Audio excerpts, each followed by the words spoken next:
우리의 영안이 열려 조금만 눈을 뜨고 보면 우리 주변에 있는 들녘 가운데 있는 잡초 하나도 하나님을 찬양하고 있습니다. 온 땅에 있는 모든 동식물이 주님을 찬양하고 있습니다. 내가 이 백성을 지은 것은 나를 찬송받기 위해서 지으셨다고 하신 주여, 이 지구상에 있는 70억이 넘는 모든 인구들이 창조주 하나님을 찬양하는 축복된 인생이 되게 하여 주옵소서. 예수님의 십자가의 그 깊은 사랑이 그들의 인생의 인격적 실존으로 경험되게 하여 주시옵시고, 우리를 살리고 회복하고 치유하고 우리 인생 평생 존재 가치와 우리가 살아야 할 이유를 분명하게 알려주는 십자가의 그 사랑이 오늘도 우리 가운데 쏟아지게 하여 주시옵소서. 주여, 눈을 열어 주옵소서. 마음의 모든 구름이 떠나가게 하시고 오직 십자가만 분명히 보이게 하여 주옵시며, 예수님이 깊이 생각되게 하여 주옵시고 능력의 예수님이 내 안에 들어오는 시간 되게 역사하여 주옵소서. 믿고 감사하오며 예수님 이름으로 기도하옵나이다. 아멘.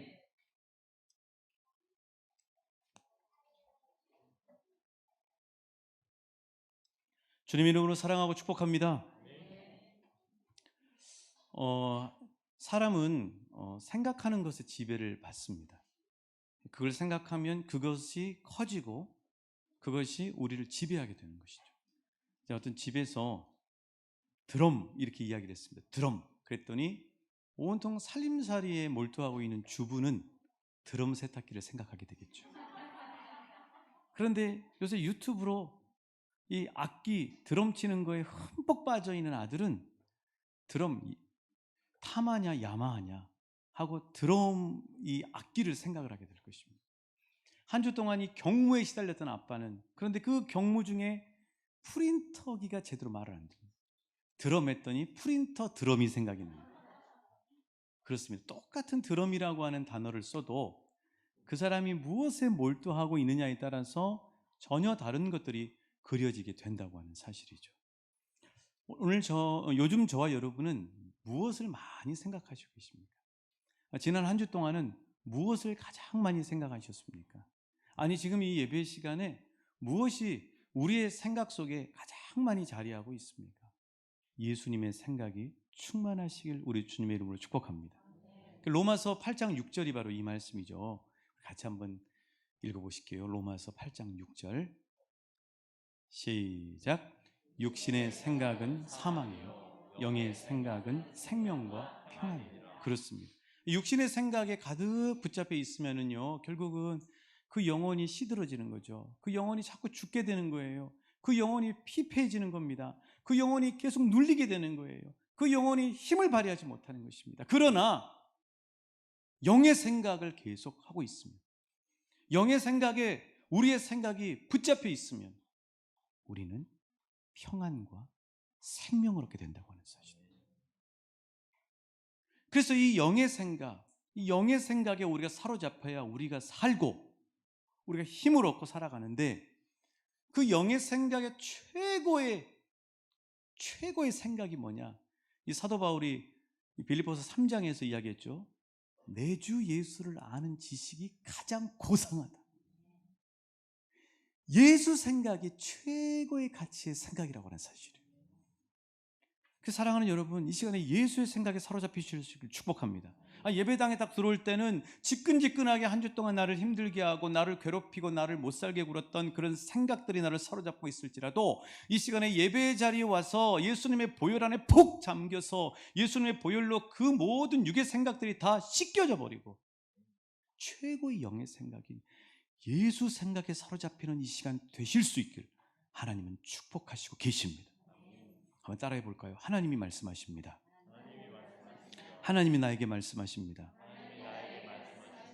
너의 생각을 내가 붙잡노라. 너의 생각에 예수 생각을 불어넣노라. 할렐루야. 믿음대로 받아들이신 분에게 이 시간 예수 생각에 사로잡히는 줄 믿습니다. 누가 아멘을 크게 했습니까? 역시 네, 삐삐군요. 예, 삐삐. 할렐루야. 근데 아이들도 아는 것 같아요. 제가 부담스러운 존재라는 사실을. 그렇게 아이들한테 친근하게 다가가. 우리 다민이가 그랬다죠. 저를 보고 하나님 나타나셨다 그렇게 얘기했다고. 예. 근데 아이들도 아는 것 같아요. 아이들도 목사님은 어려운 분이구나 하고 아는 것 같아요. 저는 아이들한테 어떻게 해서 좀 친밀하게 다가가려고 과자를 좀 내밀고 어떻게 해서 접근을 하지만 여전히 아이들은 저를 부담스러워하는 존재로, 저는 평생 외로운 존재로 살아야 되는가 봅니다. 자, 잠깐 이야기가 새 나갔지만 중요한 사실은 뭐냐면 예수의 생각에 사로잡힐 때 우리가 살아날 수 있다는 사실이에요. 자, 그래서 이 정말 생각이 얼마나 중요한지를 알 수 있는 아주 대표적인 이야기가 뭐냐면 민수기에 나오는데요. 여러분 12정탐꾼 이야기 아시죠? 한번 그림을 한번 보여주십시오. 12정탐꾼. 자, 12정탐꾼들이 있습니다. 자, 12명입니다. 다 세볼 필요 없습니다. 12명 다 세가지고 제가 왔습니다. 12명의 정탐꾼들인데요. 그 12명의 정탐꾼들이 이 어디를 들어간 거예요? 가나안 땅에 들어간 거죠. 여러분 이스라엘 백성들이 애굽에서 빠져나와서 하나님께서 너희들 내가 가나안 땅으로 이끌 거야. 그 땅은 어떤 땅인 줄 알아? 따라해 주시겠어요? 젖과 꿀이 흐르는 땅이란다. 그러면 여러분 광야에 나온 이스라엘 백성들은 뭐가 그렇게 궁금하고 보고 싶겠어요? 하나님이 약속하신 젖과 꿀이 흐르는 가나안 땅이 보고 싶고 궁금하겠죠? 지금 같으면야 드론을 띄워가지고 아니면 인공위성 사진을 통해서 쫙 우리 스마트폰만 들면은 바로 가나안 땅이 어떻게 생겼는지, 하나님이 그 약속하신 축복의 땅이 어떤 것인지 이거 계속 볼 수 있을 거 아닙니까? 그런데 그 당시는 그런 시대가 아니잖아요. 직접 가서 보고 밟아야 돼요. 어떻게 해요? 다 갈 수는 없잖아요. 12명을 뽑은 거죠. 12명이 갔어요. 며칠 동안? 무조건 성경에서 물어보시면 40일만 이야기했습니다. 40일. 예수님이 며칠 동안 광야에서 시험 받으셨다고요? 40일. 40일. 그래요. 40일 동안을 다닌 거예요. 똑같은 기간에, 40일이라고 하는 기간에 똑같은 장소를 샅샅이 보고 온 거죠. 그리고 난 다음에 그렇게 기다리던 12명의 정탐꾼들이 왔습니다. 그런데 안타깝게도 그 정탐꾼들의 보고 내용이 어떻게 돼요? 몇 패로 갈라졌어요? 2패로 갈라졌어요. 10명의 정탐꾼들은 부정적인 보고를 합니다. 그 땅 들어가 봐야 소용도 없다. 세상에 그렇게 쓸모없는 땅, 거칠기, 이 말도 할 수 없는 그런 거친 땅, 그곳이 바로 그 가나안 땅이다 하고 이 10명의 정탐꾼들은 보고를 한 것이죠. 그런데 2명의 정탐꾼인 여호수아와 갈렙은 아니다. 그 땅은 따라해 주시겠어요? 심히 아름다운 땅이다. 그렇게 보고를 했다는 거예요. 그럼 여러분, 우리가 백성들이라면 10명의 얘기를 듣겠어요? 2명의 얘기를 듣겠어요? 민주주의는 다수결의 원칙이죠. 2사람이 이야기하는 것보다 10사람이 이야기하면 훨씬 신뢰를 한다. 여러분, 우리가 그 백성들 욕할 필요 없어요. 우리도 아마 그 자리에 있었으면 10명의 정탐꾼 얘기에 아마 귀가 더 쫑긋하지 않았을까 싶어요. 저도 별명이 팔랑귀라고 합니다. 저는 이제 예전엔 몰랐는데 어르신들이 이렇게 관광지를 가시면은 관광지에서 무슨 선전하잖아요. 그럼 귀가 팔랑팔랑 한다고 그러잖아요. 그렇게 귀가 팔랑팔랑해지기 시작하더라고요. 자, 아무튼 이 10명의 정탐꾼의 이야기를 했는데, 그렇다면 왜 10명의 정탐꾼은 그리고 2명의 정탐꾼과 전혀 다른 보고의 내용이 될까? 그 이유가 뭘까? 우리 말씀을 한번 찾아볼게요. 민수기 13장 31절부터 33절입니다. 자, 친절한 화면이 여러분에게 띄워드릴 것입니다. 민수기 13장 31절부터 33절까지 말씀 같이 읽어보실게요. 10명의 정탐꾼의 보고 내용입니다. 시작. 그와 함께 올라갔던 사람들은 이르되 우리는 능히 올라가서 그 백성을 치지 못하리라. 강하니라 하고 이스라엘 자손 앞에서 그 정탐한 땅을 악평하여 이르되 우리가 두루 다니며 정탐한 땅은 그 거주민을 삼키는 땅이요 거기서 백성은 신장이 장대한 자들이며 네피림의 후손인 아낙 자손의 거인들을 보았나니 우리는 스스로 보기에도 메뚜기 같으니 그들이 보기에도 그와 같았을 것이니라. 아멘. 자, 40일 동안 보고 왔다고요. 40일 동안 보고 왔는데 10명의 정탐꾼은 주로 무슨 생각에 사로잡혀 있었냐면, 그림으로 보여드릴게요. 이런 그림에 사로잡혀 있었을 확률이 매우 높아요. 방금 읽어드렸던 보고 내용으로 보면. 자, 여러분, 저 그림, 저 유대 광야입니다. 매력이 있습니까? 가시고 싶으세요? 저길 왜 갑니까? 그렇잖아요. 저 땅을 봤던 그 생각이 계속 10명의 정탐꾼들에는 머릿속에 계속 있었던 거죠. 또 뭐가 또 있었을까요? 그 다음 한번 사진을 보여주십시오. 자, 저 벽화 그림인데요. 한쪽은 네피림 안악자손, 키가 큰 자손이고 한쪽은 평범한 사람들이에요. 저 키가 큰 사람이 잘 이해가 안 되면은 저기 방송실에 서우현 집사님을 보시면 되겠습니다. 자, 이렇게 돼 있습니다. 이렇게 키가 큰, 그러니까 10명의 정탐꾼들은 보고 왔는데 저 험악하고 거친 유대 광야와 같은 땅, 그리고 자기들하고는 잽도 안 되게 큰 서장훈 선수와 같은 키가 큰 그런 사람들만 온통 머릿속에 생각하고 있었던 거예요. 그러니까 그것에 사로잡혀서 지배를 받고 절망하고 부정적인 보고를 하고 만 거예요. 자, 그렇다면 여호수아와 갈렙은 대체 10명의 정탐꾼과 뭐가 다른가요? 자, 여호수아와 갈렙의 보고 내용 한번 들어보시게요. 민수기 14장 6절부터 9절이죠. 우리 같이 한번 들어봅니다. 시작. 그 정탐한 자들 중 눈의 아들 여호수아와 여분네 아들 갈렙이 자기들의 옷을 찢고 이스라엘 자손의 온 회중에게 말하여 이르되, 우리가 두루다니며 정탐한 땅은 심히 아름다운 땅이라. 여호와께서 우리를 기뻐하시면 우리를 그 땅으로 인도하여 들이시고 그 땅을 우리에게 주시리라. 이는 과연 젖과 꿀이 흐르는 땅이니라. 자, 9절 시작. 다만 여호와를 거역하지는 말라. 또 땅 백성을 두려워하지 말라. 그들은 우리의 먹이라. 그들의 보호자는 그들에게서 떠났고 여호와는 우리와 함께 하시느니라. 그들을 두려워하지 말라 하나. 그렇습니다. 자, 그러니까 여호수아와 갈렙은 10명의 정탐꾼하고 뭐가 달라요? 여러분, 여호수아와 갈렙이 12명의 정탐꾼들이 들어올 때 뭘 가지고 왔죠? 그림 보여드릴게요. 그 포도도 큽니다. 우리 캠벨 같은 이런 우리나라 포도가 아니고 엄청나게 그 가나안 땅에는 포도는 크다고요. 저거 어디서 따왔을 것 같아요?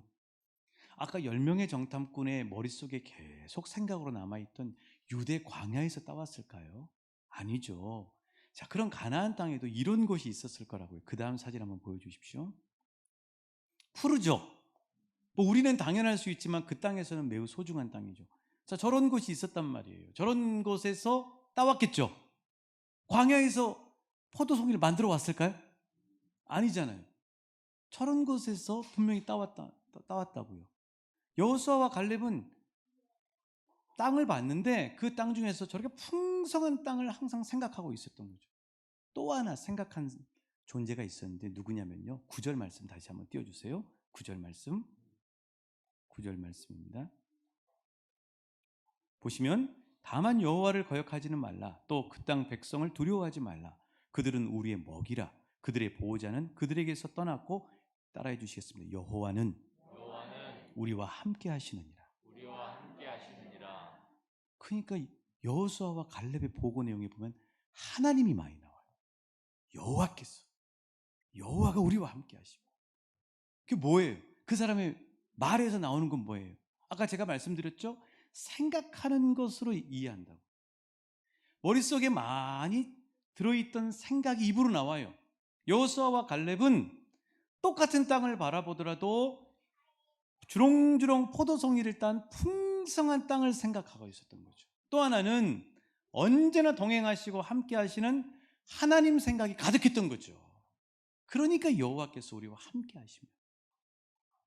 자, 그러면 오늘 우리는 이 예배를 끝나고 여러분의 직장과 마을과 삶의 자리라고 하는 가나안 땅에 들어갈 것입니다. 그러면 여러분은 그곳에서 무엇을 주로 생각하시면서 사시겠습니까? 여러분은 여러분의 그 생각이라고 하는 공간 속에 주로 무엇을 담고 가시겠습니까?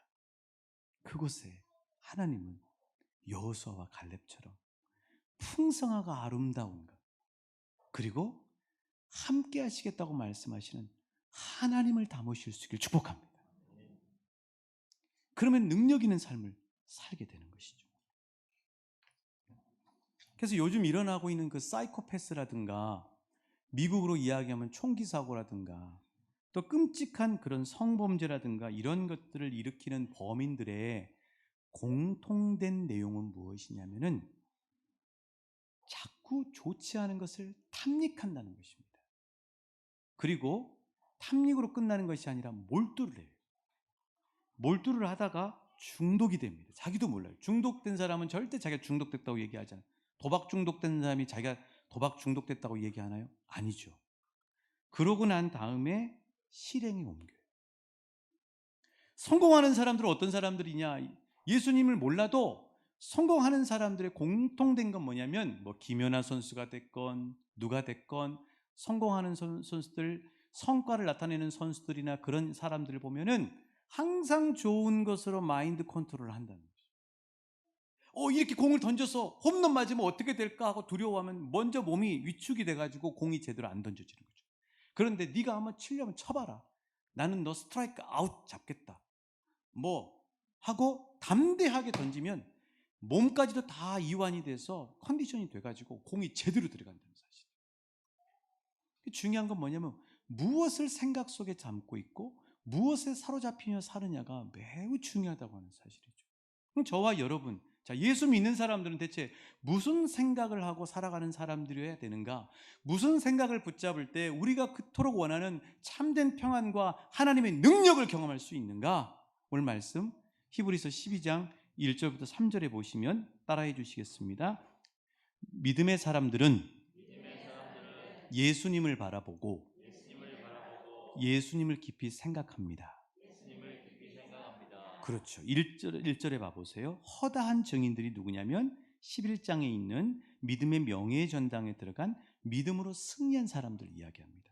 자, 그 사람들의 공통된 내용이 뭐예요? 2절에 보시면 같이 읽어보십니다. 시작. 믿음의 주요 또 온전하게 하시는 이 예수를 바라보자. 그는 그 앞에 있는 기쁨을 위하여 십자가를 참으사 부끄러움을 개의치 아니하시더니 하나님 보좌 우편에 앉으셨느냐. 그렇죠. 2절에는 뭐예요? 허다한 증인들, 믿음의 사람들은 누구를 바라보냐면 예수를 바라보는 사람들이다. 그리고 거기서 끝나는 것이 아니라 3절 끝에 보시면 참으신 이를 생각하는 사람들이다. 예수를 생각하는 사람들이다. 그래서 여러분, 우리 삶 가운데서 우리의 그 삶의 평안과 능력 있는 삶을 살 수 있느냐 없느냐의 관건은 어디에 있냐면 바로 이 12장 1절에서부터 3절에 있는 믿음의 사람들이 살았던 삶의 자세를 우리 것으로 가지고 가느냐 가지고 가지 못하느냐에 달려있다고 하는 사실입니다. 그럼 뭘 버려야 돼요? 1절에 보십시오. 모든 무거운 것과 얽매이기 쉬운 죄를 벗어버리라는 것입니다. 던져버리라는 거예요. 자, 이 시간에 여러분을 붙잡고 있는, 여러분을 한 주 동안도 지끈지끈하게 했던, 아니 요즘 여러분을 감싸고 있는 털털 그냥 막 실타래처럼 꼬여져 있는 그 문제가 있다면 그 모든 무거운 것과 얽매이기 쉬운 죄를 이 시간에 다 벗어버릴 수 있길 우리 주님의 이름으로 축복합니다. 그럼 무엇을 우리가 바라보아야 되느냐? 2절에 있는 것처럼 예수님을 바라봐야 된다는 사실. 이런 거. 직장에서 일을 하고 있는데 일이 막 스트레스가 되는 일이 막 있는 거예요. 막 일도 잘 안 풀리고 직장 동료들 간에 서로 막 다 지금 막 열이 나 있어요. 이쪽에 엔진에 열 나 있고 이쪽에 엔진에 열 나 있고 막 엔진에서 열이 막 오르고 있습니다. 에어컨이 아무리 틀어져도 서로 열이 나가지고 힘든 거예요. 자, 그런 상황 가운데 계속 그 일을 몰두해 봐야 그 일이 계속 이렇게 눈덩이처럼 커져가지고 나만 누르고 일도 제대로 안 되고 서로 그것에 몰두해가지고 열만 받아 있고 효율적으로 열매가 안 나타나요. 자, 그럴 때 어떻게 해야 되느냐? 깨어있는 믿음의 사람들이 그 모든 무거운 짐과 얽매이는 이 모든 것들을 바라보는 것이 아니라 정신을 똑바로 차리고 따라해 주시겠어요? 시선 고정. 예수 그리스도. 그렇죠. 예수 그리스도께 시선을 고정하셔요. 그러면 마음이 평안해지기 시작합니다. 그리고 그 일을 예수님께 맡겨야 되겠다는 생각이 들어요. 그리고 예수님께서 그 일 가운데 역사하시는 능력을 경험하게 되실 거예요. 시선 고정. 시선 고정. 여기서 이야기는 예수를 바라보라라고 하는 이 헬라어 원어는 바라보라라고 하는 게 무슨 뜻이냐면 막 여러 가지 것들을 바라보다가 시선을 예수님께 딱 고정해가지고 예수님을 바라보기 시작하는 거예요. 예수님을 딱 바라보면 중심을 잡기 시작하는 거죠. 여러분, 이 제자들이 갈릴리 호수를 배를 타고 건너다가 사나운 풍랑과 거친 바람이 막 배를 이렇게 뒤흔들고 그리고 배 안으로 물이 막 들어오잖아요. 거의 죽을 것 같은 그런 상황이 되잖아요. 그 상황에서 이 제자들은 뭐 합니까? 살아보겠다고 막 그냥 바람을 향해서 온 힘을 다하고 또 들어오는 물을 막 퍼내고 그러면서 중심을 잡으려고 안간힘을 썼겠죠. 근데도 그 문제가 해결이 안 되는 거예요. 거친 바람과 이 풍랑이 해결이 안 되는 겁니다. 잔잔해지지 않아요. 그때 어떻게 해요? 그 순간에 누가 생각이 나죠?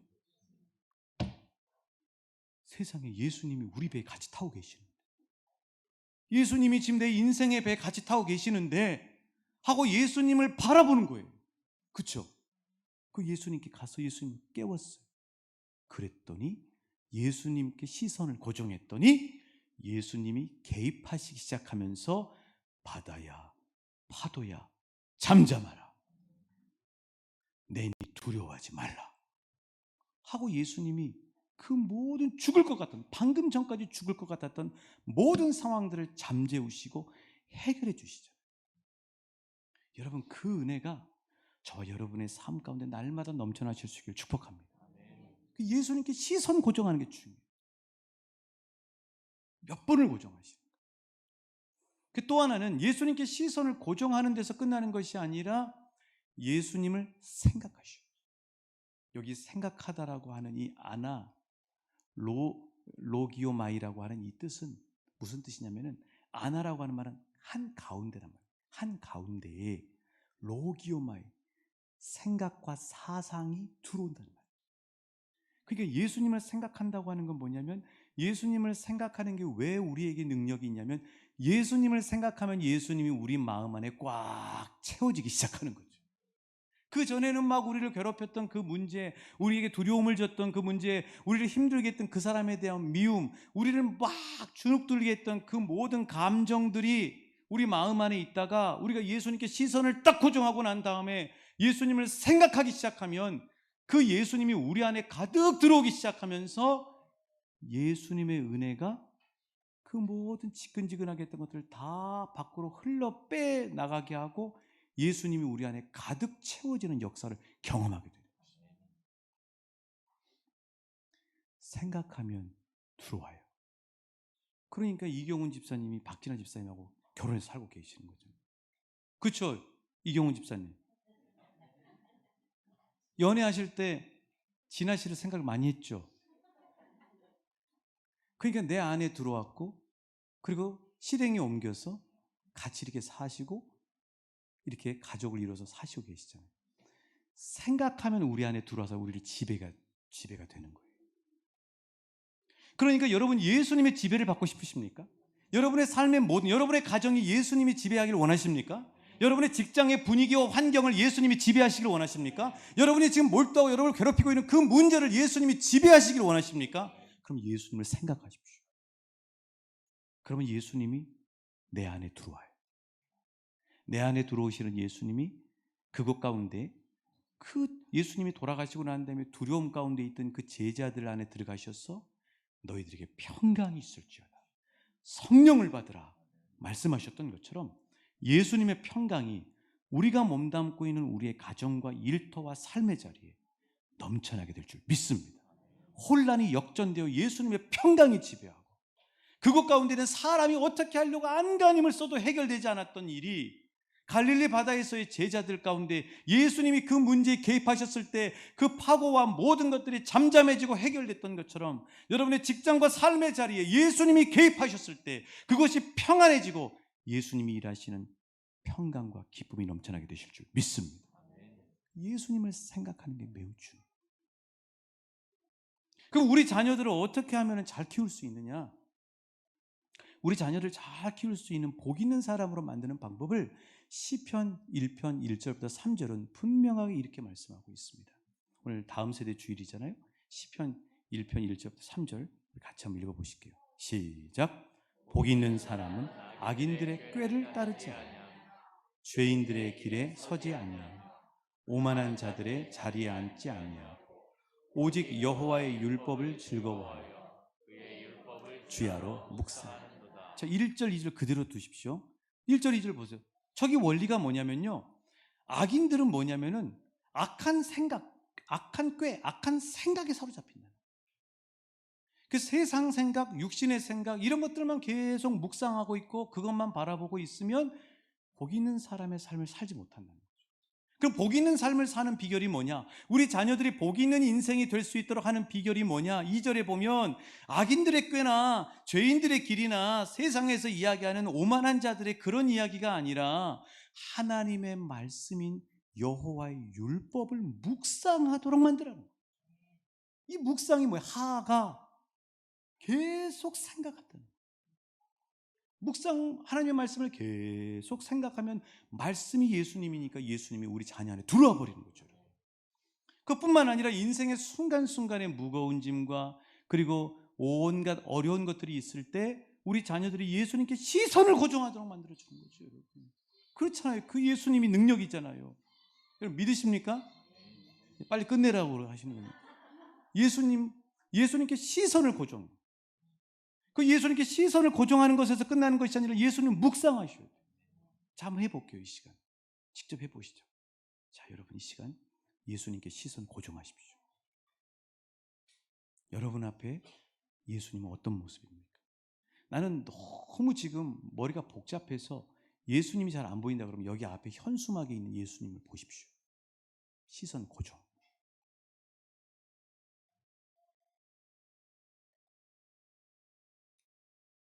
고정하셨습니까? 아멘으로 답해 주십시오. 예수님께 시선을 고정하셨습니까? 그럼 예수님을 생각하십시오. 예수님은 어떤 분이신가요? 자, 여러분 눈앞에 계시는 예수님은 어떤 분이에요? 각자 고백이 있죠. 나를 사랑하시는 분이죠. 믿으십니까? 나를 사랑하시는 분이잖아요.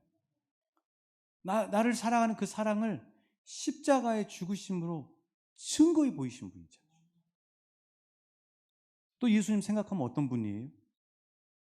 나와 함께 하시고 계시죠. 믿으십니까? 지구보다 더 크신 분이죠. 세상보다 더 크신 분이잖아요. 여러분 앞에 있는 그 문제가 예수님 앞에는 아무것도 아닌 거죠. 그러니까 지금 이 예배 시간에 잠깐 한 이 훈련을 여러분의 삶의 자리에서 그대로 하십시오. 복잡하고 힘들고 어렵고 죽을 것 같고 나를 괴롭히고 내 마음을 옥죄고 나를 힘들게 하는 모든 것들이 있을 때 그거를 바라보지 말고 정신을 번쩍 차리고 따라해 주시겠어요? 예수님께 시선 고정. 예수님을 묵상합시다. 그럼 그 예수님은 어떤 분이에요? 그 예수님 생각하면 여러분 예수님 나를 엄청 사랑하시는 분이죠. 그 문제보다 더 크신 분이잖아요. 나와 함께 하시고 계시잖아요. 마음이 회복되지 않습니까? 회복이 되죠. 그래서 부활 이후를 살아가는 믿음의 사람들은 세상을 살면서도 예수님을 바라보고 예수님을 깊이 생각하는 사람들이에요. 그러면은 십자가를 이기시고 하나님 우편의 승리의 보좌에 앉으신 예수님처럼 저와 여러분의 삶 가운데서도 참 평안을 얻게 될 거고, 그리고 예수님이 행하시는 능력을 경험하게 될 줄 믿습니다. 지난 한 주 동안 제가 기도 주간 가운데 가장 큰 힘이 뭐냐면 지구보다 예수님이 더 크시더라고요. 근데 그분이 계속 저를 보시고 계시는 거예요. 잠자다가 이쪽으로 돌려도 예수님이 보시고 계시고 이쪽으로 돌려도 예수님이 보시고 계시고 산에 올라가도 예수님이 그곳에 산보다 더 크게 보시고 계시고 저는 그 은혜를 받았어요. 아, 우리 삶 가운데 그 어떤 것도 우리에게 평안을 줄 수 없고 우리에게 참 소망이 될 수 없는데 어마어마하게 크시고 늘 나를 지켜 보호하시고 계시는, 그리고 바라보시고 계시는 예수님께 시선 고정하고 그 예수님을 묵상할 때 우리는 평안을 얻고 능력을 얻게 된다고 하는 사실이에요. 더 놀라운 감격은 뭐냐면요, 나는 바빠서 예수님을 못 봐도 예수님은 24시간 계속 나를 바라보시고 계시더라고요. 그 예수님 바라보시면서 우리 시간 함께 찬양하고 힘을 얻으시자고요.